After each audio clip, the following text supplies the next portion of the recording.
அனைவருக்கும் வணக்கம். மகர ராசிக்காரர்களுக்கு 3 மற்றும் 12ஆம் இடத்தின் அதிபதியாக இருக்கக்கூடிய குரு மிகவும் வலுவாக சுகஸ்தானத்திலிருந்து பஞ்சமஸ்தானம் ஆகிய 5ஆம் இடத்திற்கு வருகிறார். எனவே இனிமேல் தான் மெயின் பிக்சரே என்று சொல்லக்கூடிய வகையிலும் நம்ம ராசிக்கு இப்படி ஒரு அதிர்ஷ்டமா என்று வியக்கக்கூடிய வகையில் 7.5 சனியின் இறுதி காலகட்டத்தில் இருக்கக்கூடிய மகர ராசிக்காரர்களுக்கு குரு பயிற்சி மிகப்பெரிய அளவில் தித்திப்பான ஒரு குரு பயிற்சியாக அமைகிறது. எனவே 7.5 சனியில் முதல் 6 ஆண்டுகளுக்கு மேலாக சந்தித்த பல சிரமங்கள் விலகி இழந்த சொத்துக்களை மீட்பதோடு மட்டுமல்லாது மகிழ்ச்சியை இரட்டிப்பாக கூடிய யோகத்தை குரு பகவான் உருவாக்கி கொடுக்கிறாருங்க. ஏனென்றால் குரு பார்க்கின் கோடி நன்மை என்று சொல்லக்கூடிய வகையில் குருவின் சுப பார்வை ஜென்ம ராசிக்கு மிகவும் அபரிவிதமாக மகர ராசிக்காரர்களுக்கு கிடைப்பது நிச்சயமாக ஒரு மிக சிறந்த தருணமாக பார்க்கப்படுகிறது. அது மட்டுமல்லாது 9, 11 ஆகிய இடங்களையும் மிகவும் வலுவாக பார்க்கிறாருங்க. எனவே குரு பகவானுடைய சுப பார்வையால் பல்வேறு வகையான அதிர்ஷ்ட யோக வாய்ப்புகள் நிறைந்து கிடைக்கக்கூடிய ஒரு தருணமாக தான் நிச்சயமாக பார்க்கப்படுகிறது.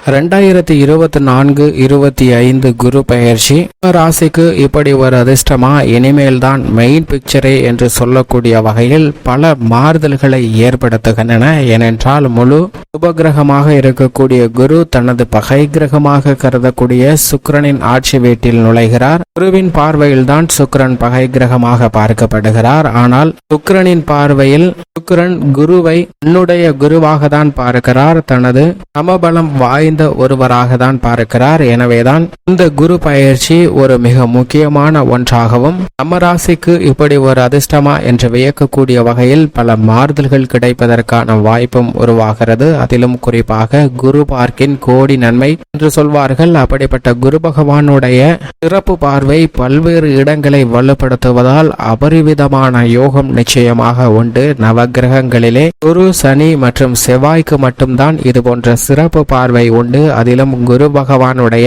சுப பார்வை என்பது பல்வேறு வகையான சிக்கல்களை விலக்கி கோடி நன்மை நிறைந்து கொடுக்கக்கூடிய ஒரு அற்புதமான பார்வையாக பார்க்கப்படுகிறது.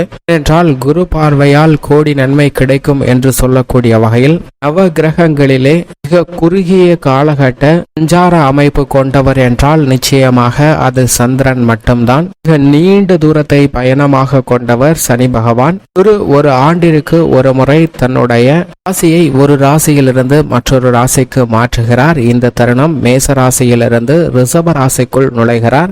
நவகிரகங்களிலே மிக சிறப்பு என்றால் சந்திரன் என்று நாம் சொல்லிவிடலாம். எனவேதான் நவகிரகங்களிலே சந்திரனுக்கும் தான் மிக சிறந்த பலன்களை கொடுக்கக்கூடிய கிரகமாகவும் மனித வாழ்வில் மிகப்பெரிய மாற்றத்தை ஏற்படுத்தக்கூடிய சக்தி வாய்ந்தவராக இருக்கக்கூடிய மனோபாவத்தை அடைகிறார். ஏனென்றால் பௌர்ணமி வேளையில் குருவிற்கு இணையான சுப பலன்களை அள்ளி கொடுக்கக்கூடிய சக்தியும், அதே சமயம் அமாவாசை தினத்தன்று சனிக்கு நிகரான சிரமத்தை ஏற்படுத்தி கொடுக்கக்கூடிய சக்தியும் இவருக்கு உண்டு.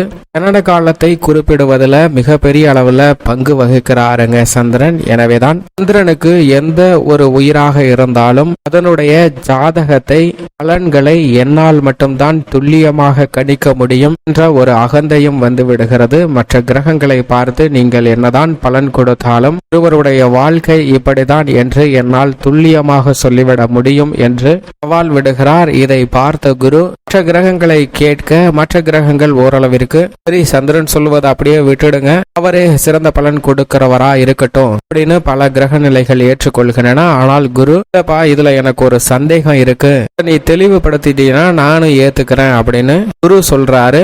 சரி உங்களுடைய சந்தேகத்தை கேளுங்க, நான் அதை நிவர்த்தி பண்ணி சக்தி வாய்ந்தவன் என்று நான் நிரூபிக்கிறேன் அப்படின்னு சந்திரன் சொல்ல உடனே குரு ஒரு ஜாதகம் ஒன்றை எடுத்து கொடுத்து இந்த ஜாதகத்தினுடைய பலனை துல்லியமாக கணக்கிட்டு சொல்லு என்று சந்திரனை கேட்கிறார். சந்திரனும் அந்த ஜாதகத்தை வாங்கி நவகிரகங்களின் அமைப்பையும் அலசி ஆராய்ந்து பார்த்து ஜாதகத்தினுடைய பலனை தெரிவிக்கிறார். அதிலும் ஜாதகத்தில் பிறந்த குழந்தை தனது 1 வயது முடிவதும் போது தொட்டிலில் உறங்கிக் கொண்டிருக்கக்கூடிய வேளையில் இந்த தொட்டில் மேல் வரக்கூடிய ஒரு பாம்பு இந்த குழந்தையை கடித்துவிடும். அந்த குழந்தையை கடித்து விட்டதால் இந்த குழந்தையின் உயிரானது பிரிந்துவிடும். அதே போன்று தொட்டிலில் உள்ள கம்பியில் வெளியேற முடியாமல் சிக்கி இந்த பாம்பு என்ற ஜீவராசியும் மடியக்கூடிய ஒரு தருணமாக பார்க்கப்படுகிறது. இந்த ஜாதகத்தின்படி 2 உயிர்கள் முடிய போகின்றன என்று சந்திரன் தெரிவிக்கிறார். மனிதர்கள் மட்டுமல்ல அனைத்து ஜீவராசிகளுக்கும் உள்ள பலனை மிக தெளிவாக எடுத்துரைக்கிறாருங்க. சரி நடக்கிறதா நடக்கிறதா என்று பார்ப்போம் என்று குரு மற்றும் சந்திரன் இருவரும் பொறுமையாக காத்து கொண்டிருக்கின்றன. பல மாதங்கள் உருண்டோடி அந்த ஒரு வருடம் நிறைவடையக்கூடிய தருணத்திற்கு அந்த குழந்தை வந்து விடுகிறது. அப்போது சந்திரன் நேரடியாக குருவிடம் வந்து, இன்னும் இந்த ஒரு வருடம் முடிவதற்கும் அந்த குழந்தை இருப்பதற்கும் இன்னும் 10 நிமிடங்களே இருக்கின்றன. பாருங்கள், நாம் இருவரும் சென்று கணித்தது சரியாக நடைபெறுகிறதா, துல்லியமாக உள்ளதா என்பதை பார்க்கலாம் என்று சந்திரன் குருவை கூப்பிடுகிறார். ஆனால் குருவோ அதற்கு மறுப்பு தெரிவிக்கிறார். ஏனென்றால், அப்பா, ஒரு நல்ல சுப நிகழ்வாக இருந்தா ரொம்ப மகிழ்ச்சியா போய் பார்க்கலாம், நீனோ இன்னும் 10 நிமிஷத்துல அந்த குழந்தை இறந்து போக போகுது அப்படின்னு சொல்ற, அதனால நான் வரல, என்ன நடக்குதுன்னு நீனே போய் பார்த்துட்டு வந்து என்கிட்ட சொல்லுப்பா அப்படின்னு சொல்லி குரு சொல்ல, சந்திரன் அதற்கு விடாப்பிடியா அடம் பிடிக்கிறாரு. மற்ற கிரகநிலைகள் என்னை வலுவானவன், சக்தி வாய்ந்தவன் என்று ஏற்றுக்கொண்டு விட்டனர். ஆனால் நீங்கள் மட்டும்தான் என்னை கருத்தும் சந்தேகத்தையும் தெரிவித்து ஒரு பரீட்சையும் இப்படி ஏற்படுத்திருக்கீங்க, அதனால நீங்க வந்தாதான் நான் போவேன் அப்படின்னு சந்திரன் ரொம்பவே அடம் பிடிக்கிறாருங்க குரு கிட்ட. உடனே குரு, என்னப்பா இவ்வளவு தொல்லை பண்றியே, சரி நான் வரேன் அப்படின்னு சொல்லி குரு சந்திரன் இருவரும் இணைந்து அந்த குழந்தை தூங்கி கொண்டிருக்கக்கூடிய அந்த தொட்டில் மற்றும் அந்த பாம்பு என்ன பண்ணுகிறது என்பதை பார்ப்பதற்காக அந்த இடத்திற்கு செல்கின்றனர். மிகப்பெரிய மரத்தின் மீது இந்த பாம்பு ஒரு மர கிளையில் ஒரு மாடி மீது விழுகிறது. அந்த மாடியிலிருந்து குழாய் வழியே இறங்கிய பாம்பு வீட்டின் ஜன்னல் வழியாகவும் மின் இணைப்புக்காக பொருத்தப்பட்டிருந்த பைப்பு வழியாகவும் அந்த குழந்தை தூங்கி கொண்டிருக்கக்கூடிய இந்த தொட்டிலுக்கு மேலே வந்து விடுகிறது. அந்த குழந்தை தூங்க வைத்து கொண்டிருக்கக்கூடிய தொட்டில் ஒரு சேலையில் கட்டப்பட்டிருக்கிறது. அந்த சேலைக்கு உயரம் பத்தவில்லை என்று ஒரு இரும்பு கம்பியும் இடத்தில் மாட்டி விடப்பட்டிருக்கு. இப்ப அந்த இடத்துக்கு சரியா அந்த பாம்பு வந்துருச்சு. இன்னும் 2 நிமிடங்களே இருக்கு. இந்த பாம்பு அந்த கம்பிக்கு அருகாமையில் வந்து கம்பி மேல ஏறி குழந்தை தூங்கி கொண்டிருக்கக்கூடிய அந்த சேலையின் நுனியை அடைந்து விடுகிறது. அடைந்து விடும் போது குழந்தை சேலை நுனியை பார்க்கும் போது ஏதோ விளையாட்டு ஜாமா செய்வது போன்று தெரிய அந்த குழந்தை பார்த்து சிரித்து கொண்டே அந்த பாம்பிடம் விளையாடி கொண்டிருக்கிறது. இதை பார்த்த சந்திரன் தெரிவிக்கிறார், தான் இன்னும் சிறிது நேரம் செய்வதற்குள் இறக்க போகிறோமோ என்ற பயமே இல்லாமல் அந்த குழந்தை சிரித்து விளையாடி கொண்டு மகிழ்ச்சியோடு இருக்கிறது பாருங்கள் என்று குருவிடம் சொல்கிறார். குருவோ, ஆமா, அந்த குழந்தை ரொம்ப மகிழ்ச்சியா இருக்கு அப்படிங்கிறத சொல்லியிருக்கார். மட்டும் இல்லாம இந்த குழந்தை தன்னுடைய வாழ்நாள் முழுவதும் மகிழ்ச்சியாக இருக்கணும் அப்படின்னு நான் நினைக்கிறேன் அப்படிங்கிறதையும் சொல்றார். சந்திரனுக்கோ கோபம் வந்துருது. இன்னும் 1 நிமிடத்திற்குள் அந்த குழந்தை இறக்க போகுது. பாம்பு அந்த இடத்துக்கு வந்த உடனே குழந்தையை தீண்டி விட்டு அது மேலே ஏறும்போது அந்த கம்பி வழியா மாட்டி அதுவும் தன்னுடைய உயிரை பிரிய போகிறது அப்படிங்கிறத சந்திரன் தெரிவிக்க, இதை பார்ப்போம் என்று குரு அங்க பார்க்கிறாருங்க. பார்த்தால் பாம்பு அந்த சேலை அருகாமையில் வந்தது. பேசி இன்னும் சில வினாடிகள் இருக்கும் போது அது திரும்பி செவுத்தின் பக்கவாட்டில் இருக்கக்கூடிய ஒரு ஓட்டைக்குள் நுழைந்து வெளியே தான் வசித்த மரத்தின் மீது ஏறி வெளியே சென்று விடுகிறது. இதை பார்த்த சந்திரனுக்கு ஒரு பேரதிர்ச்சியாக இருக்கிறது. என்னடா, நம்ம இவ்வளவு கஷ்டப்பட்டு துல்லியமா கணிச்சோம், ஆனா இந்த குழந்தையும் இறக்கல, அந்த பாம்பும் இறக்கலையே, எப்படி இந்த 2 நிகழ்வுகளும் தவறாக முடிந்தது என்று சிந்தித்து சந்திரன் அந்த ஜாதகத்தை மீண்டும் எடுத்து வந்து ஆராய்ந்து பார்க்கிறார். எல்லா கட்டங்களும் சரியாக தானே இருக்கிறது. நவகிரகங்களின் அமைப்பும் சரியான முறையில் இந்த குழந்தையின் ஆயுள் காலம் முடியக்கூடிய அமைப்பை தான் காட்டுகிறது. இதில் குரு பார்வை கூட இல்லையே, இப்படி இருக்க எப்படி இந்த குழந்தை தப்பித்தது என்று குருவிடம் கேட்க, குரு மறுமொழியாக என்ன சொன்னாய் என்று கேட்கிறார் சந்திரனிடம். குரு பார்வை கூட இல்லையே, எப்படி இந்த குழந்தை புழைத்தது என்று கேட்கிறார் சந்திரன். குரு, நீ கேட்ட கேள்வியிலே பதில் உள்ளது என்று சொல்கிறார். குழந்தையின் பிறந்த ஜாதகத்தில், பாம்பு ஜீவராசியின் ஜாதகத்தில் குரு பார்வை இல்லை. ஆனால் இந்த குரு பார்வையை நீதான் உருவாக்கினாய் என்பதை மறக்க வேண்டாம் என்று சந்திரனிடம் சொல்லும் போது சந்திரனுடைய அகந்தை அப்போதுதான் அழிகிறது. மட்டுமல்லாது சந்திரன் குரு இணைந்து குரு சந்திர யோகத்தையும் மிக பெரிய அளவுல சக்தி வாய்ந்ததாக கொடுக்கக்கூடிய ஒரு சிறப்பான அம்சமாகவும் ஜோதிடத்தின் வழியாக பார்க்கப்படுகிறது. இவைதான் இந்த குரு பயிற்சியில் குரு சந்திர யோகம், குரு சுக்கிர யோகம், குரு சுக்கிர மங்கள யோகம் என பல யோகங்கள் நிறைந்திருந்தாலும் குரு சந்திர யோகம் என்பது மிக பெரிய அளவுல ஏற்படக்கூடிய இன்னல்களை கூட விலக்கி மகிழ்ச்சியை ஏற்படுத்தும். எனவேதான் குரு பார்க்கின் கோடி நன்மை என்று சொல்லப்படுகிறது. இப்படிப்பட்ட முழு சுபகிரகமாக இருக்கக்கூடிய குரு பகவான் ஒருவருடைய ஜாதக அமைப்பில் 2, 4, 5, 7, 9 மற்றும் 11 ஆகிய இடங்கள்ல அபரிவிதமான செல்வ செழிப்பையும் முன்னேற்றத்தையும் அள்ளி கொடுப்பாருங்க.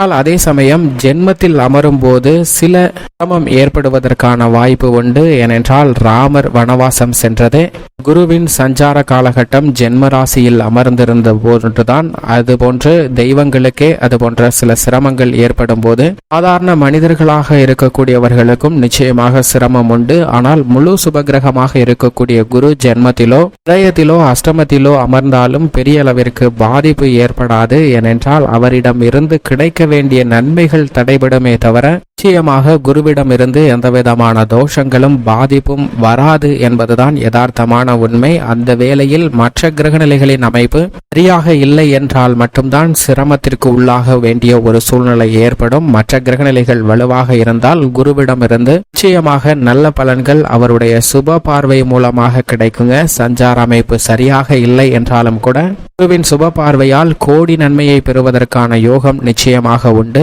மட்டுமல்லாது குருவின் நட்பு கிரகமாக சூரியன், சந்திரன், செவ்வாய் போன்ற கிரகநிலைகளும், சம கிரகமாக சனி, ராகு, கேது போன்ற கிரகமும், பகை கிரகமாக புதன், சுக்கிரன் ஆகிய 2 கிரகநிலைகளும் இருக்கின்றன. இருந்தாலும் கூட புதனும் சுக்கிரனும் குருவை தனது சமகிரகமாக பார்க்கின்றன. எனவேதான் நவ கிரகங்களிலே பகை கிரகம் இல்லாத ஒரே கிரகம் என்றால் அது நிச்சயமாக குரு மட்டும்தான். எனவேதான் வானியல்களின் அரசன் என்று சொல்லப்படுகிறாருங்க. மனித வாழ்வுல எதிர்பாராத சிறப்பான வளர்ச்சியும் முன்னேற்றத்தையும் நேர்வழியில் உண்டாக்கி கொடுக்கக்கூடிய சக்தி வாய்ந்தவராக இருப்பவர் குரு மட்டும்தான். அவரது ஆட்சி வீடாக தனுசு, மீனமும், ஏற்ற வீடாக மகர ராசியும், உச்ச வீடாக கடகராசியும் பார்க்கப்படுதுங்க. இப்படி குரு தனது நட்பு வீடான மேசராசியிலிருந்து பகை கிரகமான சுக்கிரனின் ஆட்சி வீட்டிற்குள் நுழைந்தாலும் மிகப்பெரிய அளவுல அதிரடியான மாற்றத்தை ஏற்படுத்தி கொடுக்க போகிறார். இப்படி குருவின் சஞ்சார அமைப்பு இருக்க மகர ராசிக்காரர்களை பொறுத்தவரைக்கும் குரு பூர்வ புண்ணியஸ்தானம் என்று சொல்லக்கூடிய 5ஆம் இடமாகிய பஞ்சமஸ்தானத்திற்கு வந்திருப்பது 7.5 சனியின் இறுதி காலகட்டத்தில் இருக்கக்கூடிய மகர ராசிக்காரர்களுக்கு ஒரு சிறப்பான தருணமாக 2024-25 அமைய போகிறது என்பதை தெளிவாக உறுதிப்படுத்துகிறாருங்க. ஏனென்றால் சனி அது சனியாக அமர்ந்திருந்தாலும் கூட ராகு 3லும் கேது 9லும் இருப்பது நல்ல ஒரு கிரக அமைப்பாக பார்க்கப்படுகிறது. எனவே குருவினுடைய இந்த மாறுதல் மிகப்பெரிய அளவில் மகர ராசிக்காரர்களுக்கு முன்னேற்றத்தை அள்ளி கொடுக்கக்கூடிய ஒரு சிறந்த அமைப்பாக பார்க்கப்படுகிறது. குருவின் நீச்ச வீடாக மகர ராசி இருந்தாலும் கூட கோல்சாரா விதியின் அடிப்படையில் நிச்சயமாக மிக சிறந்த முன்னேற்றத்தையும் வளர்ச்சியையும் அபரிவிதமாக பெற்றுத்தரப்போகிறாருங்க. எனவே இந்த தருணத்தை சரியான முறையில் மகர ராசிக்காரர்கள் பயன்படுத்தி கொண்டால் குடும்ப ரீதியாக ஒற்றுமை அதிகரிக்கும். பூர்வீக சொத்துக்கள் ரீதியான பல பிரச்சனைகள் உங்களை விட்டு விலகும். தினம் தினம் சந்தித்து வரக்கூடிய மன வருத்தம், வேதனை விலகி மகிழ்ச்சி பெறுவதற்கான யோகம் நிச்சயமாக உண்டு. பண விரயம் கட்டுக்குள் வரும். இந்த தருணத்தில் புதிய முதலீடுகள், அசையும் அசையா சொத்துக்கள் வாங்குவதற்கான அதிர்ஷ்ட யோகம் நிறைந்து கிடைக்கக்கூடிய ஒரு தருணமாக பார்க்கப்படுகிறது. குரு பகவானுடைய சுப பார்வை பாக்கியஸ்தானத்திற்கும் லாபஸ்தானத்திற்கும் ஜென்மராசிக்கும் கிடைப்பதால் நிதி சார்ந்த விஷயங்கள்ல பெரிய அளவிற்கு சிக்கல் இல்லை. சங்கிலி தொடர்போல் நீண்டு வந்த கடனை முற்றிலும் விலக்குவதற்கான நல்ல வாய்ப்பை உருவாக்கி கொடுக்கிறாருங்க. திருமணம், காதல் திருமணம் செய்வதற்கு ஏற்றதொரு தருணமாகவும் பார்க்கப்படுகிறது. எதிர்பார்த்து கொண்டிருக்கக்கூடிய புத்திர பாக்கியம் நிச்சயமாக இந்த தருணத்தில் மகர ராசிக்காரர்களுக்கு உண்டு. உத்தியோக ரீதியாக ராசியின் அதிபதி ஆட்சி பலம் பெற்று தனஸ்தானத்தில் இருக்கிறாருங்க. அவை சில சிரமங்கள் இருந்தாலும் கூட குரு பகவான் 5ஆம் இடத்திற்கு வந்திருக்கக்கூடிய இந்த தருணத்தில் அமோகமான முன்னேற்றம் உத்தியோக ரீதியான பணிகளில் நிச்சயமாக கிடைக்க போகிறது.